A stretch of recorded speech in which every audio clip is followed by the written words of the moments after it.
नमस्कार, सी न्यूज भारत में आप सभी का एक बार फिर से स्वागत है।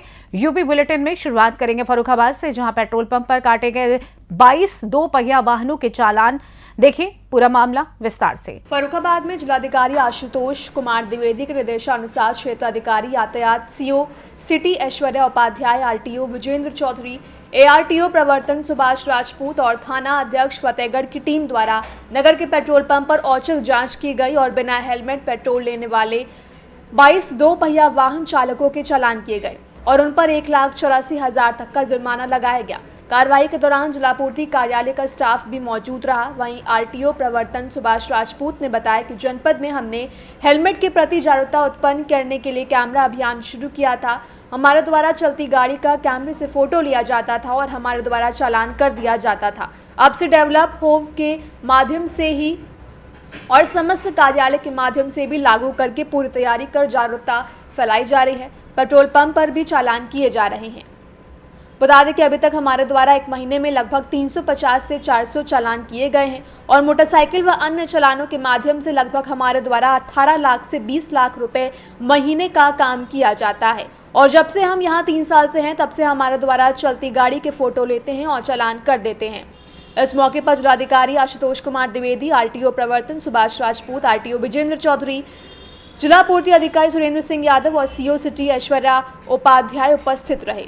की अभी तक क्या स्थिति है और किस तरीके से अभियान चल रहा है, और हाईवेज और अपने जो लिंक रोड हैं उन पर क्या चालानों की स्थिति है, क्या टीमें काम कर रही हैं?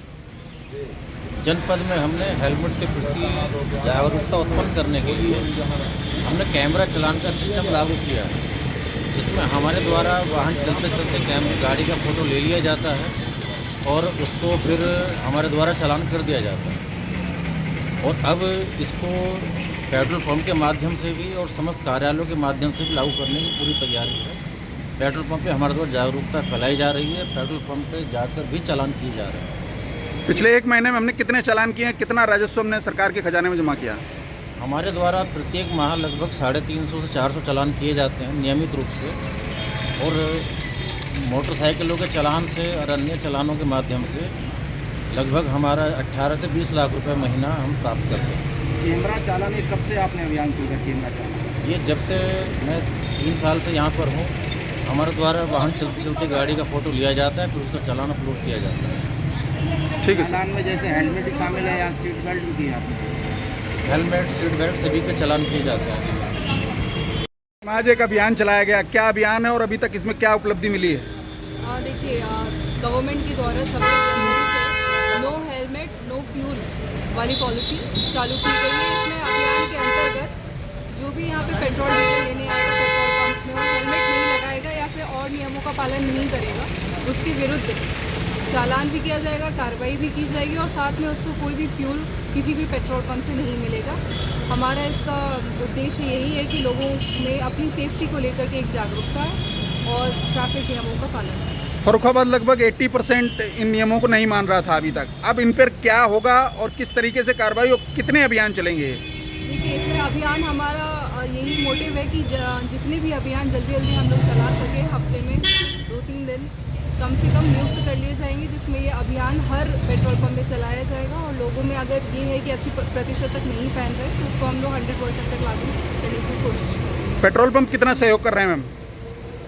सहयोग हो रहा है, लेकिन पेट्रोल पंप ओनर्स का ये कहना है कि जब उनसे ये बोला जाता है कि आप हेलमेट नहीं लगाए, आपको फ्यूल नहीं मिलेगा, तो उस पर काफ़ी बार लोग गुस्सा हो जाते हैं, लड़ाई झगड़ा करने लग जाते हैं।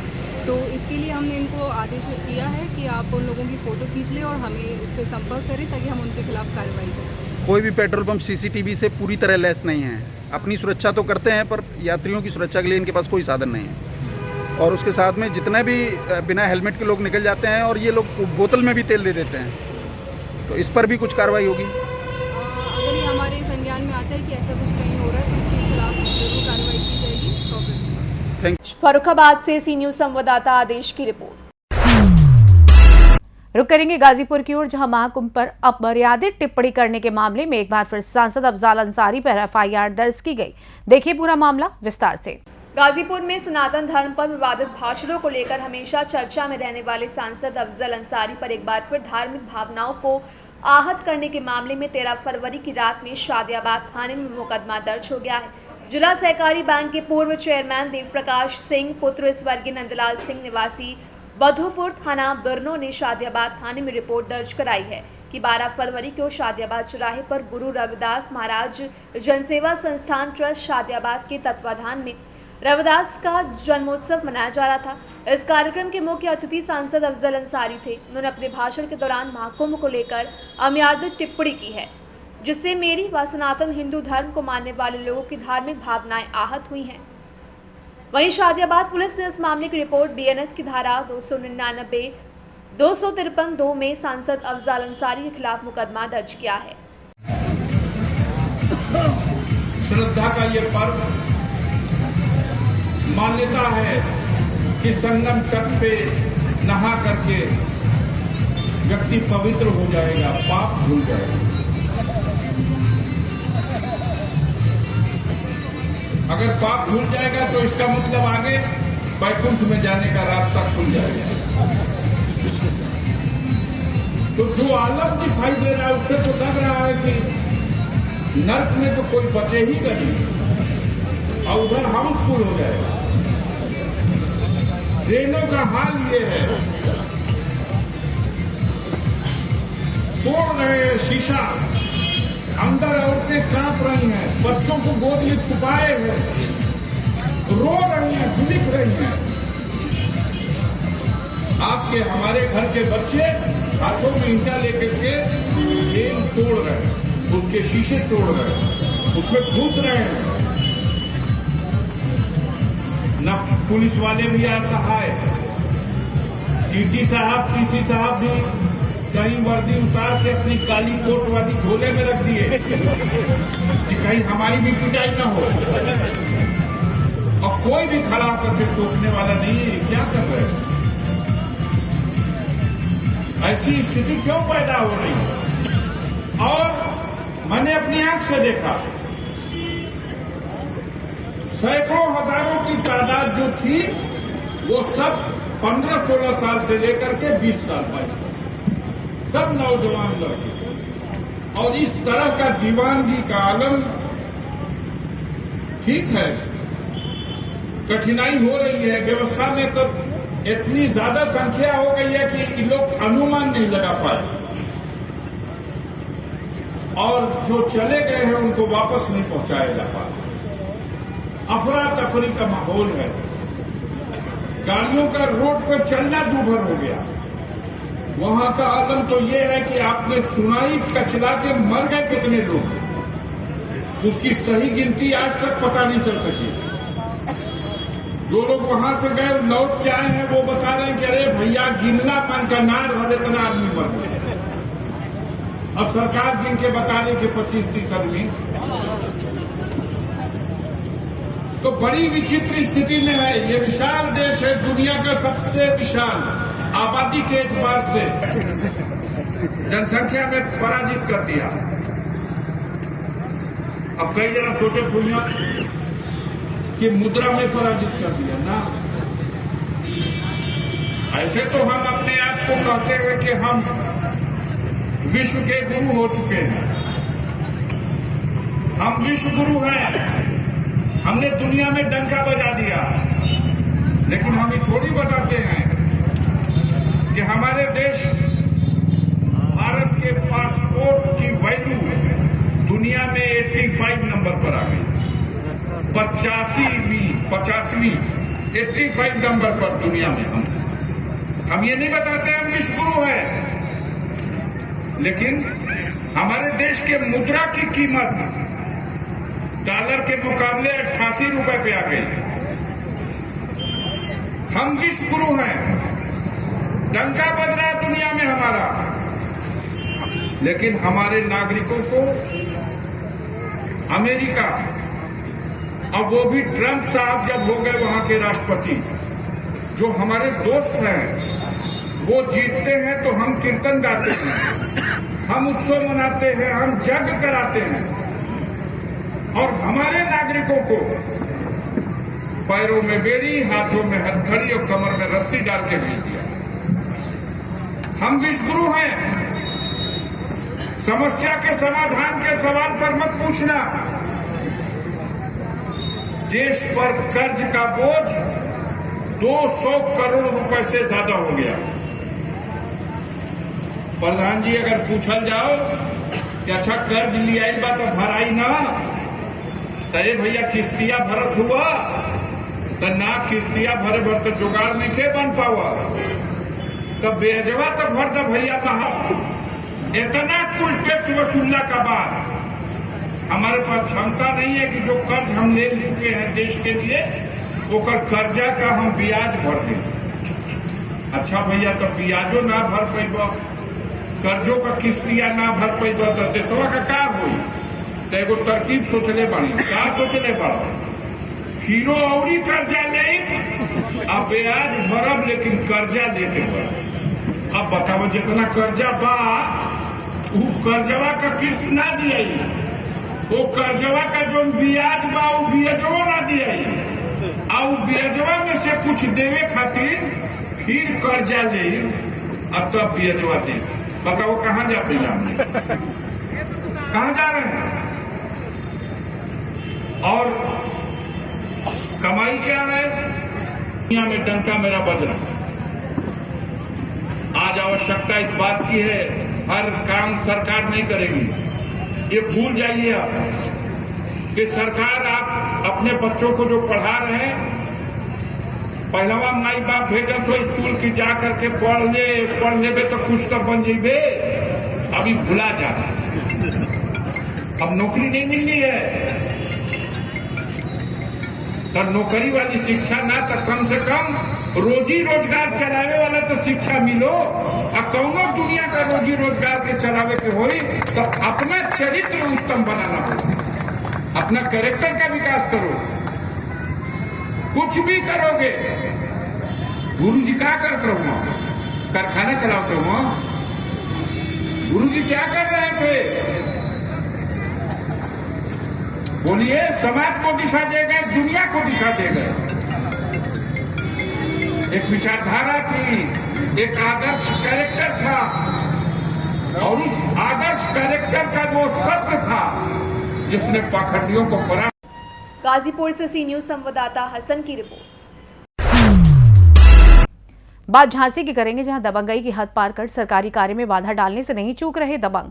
देखिए क्या है आखिर पूरा मामला। झांसी के लहचुरा थाना क्षेत्र में ग्राम खनवा प्रधान द्वारा आरसी सेंटर कचरा घर का निर्माण कराया जा रहा था। सरकारी जमीन पर पहले से कब्जा किए दबंगों को रास नहीं आया। प्रधान प्रतिनिधि ने बताया कि पहले से ही उसी जमीन पर दबंग कब्जा किए हुए थे। प्रधान द्वारा सरकारी जमीन पर कराए जा रहे कार्य को विगत दिवस की रात्रि में उक्त दबंगों ने तोड़फोड़ करके तहस नहस कर दिया, जिससे भयभीत होकर प्रधान प्रतिनिधि ने उपजिलाधिकारी से शिकायत की और उक्त दबंगों पर कार्रवाई करने की गुहार लगाई। नाम है दादा? ब्रज किशोर। कहाँ की है ब्रज किशोर? नहीं खनुआ के। खनुआ की। आज कहाँ हो, क्या कार्य करते हो, क्या कहते माने तो ये काई गई को काम कर। कहाँ पे करते थे काम? गांव में सज्जते लग जाते कर। अभी कहाँ कर रहे हो? अभी प्रधान जी के कर रहे थे। क्या आज काम क्यों रुक गया? थोड़ी हो गई, सब कहाँ से करते हो, कहीं के फिर टूट जाएगा तो फिर रुकवा दो। कितने दिनों से परेशान हो रहे हैं इसमें काम करने के लिए? 3 दिन हो गए। 3 दिन से कोई काम नहीं कर पा रहे। तो क्या आपके ऊपर कोई दबाव तो नहीं है काम करने? नहीं, हमारे ऊपर किसी दबाव नहीं है। क्या का दबाव है, मतलब मजदूरी कर रहे हैं। किसी का और का नहीं, का ऊपर नहीं है। क्या नाम है भैया? सत्यप्रकाश। सत्यप्रकाश जी कहाँ के? खनुआ के।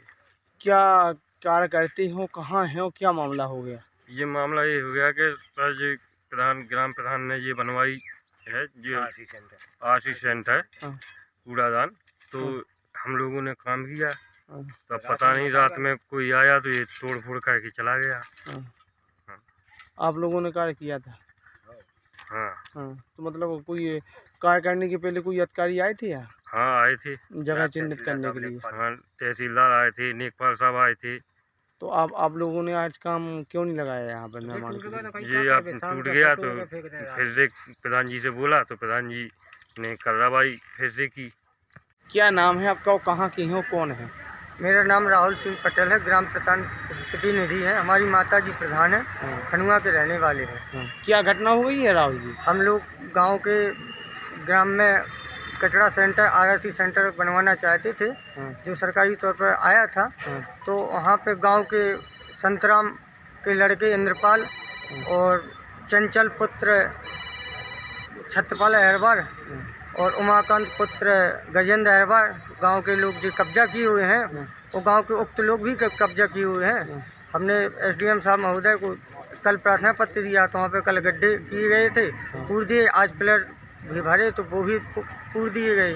हम लोग उन लोगों तो आज कहाँ आए हैं आप? हम यहाँ उप जिलाधिकारी महोदय जी के पास आए थे, तो उनको प्रार्थना पत्र दे दिया है। और गांव के जो लोग जो दबंग आदमी हैं, जो पैसे की डिमांड कहते हैं कि पैसा दो पैसा दो, तो हम पैसे से मना करते हैं कि हम क्यों पैसा दें, और गाली गलौज करते हैं। मतलब काम होने नहीं दे रहे, काम में बाधा डाल रहे, काम होने देने रहे, परेशान करते हैं। तो क्या चाहते हैं? हम ये चाहते हैं कि इन लोगों के खिलाफ कानूनी कार्रवाई की जाए।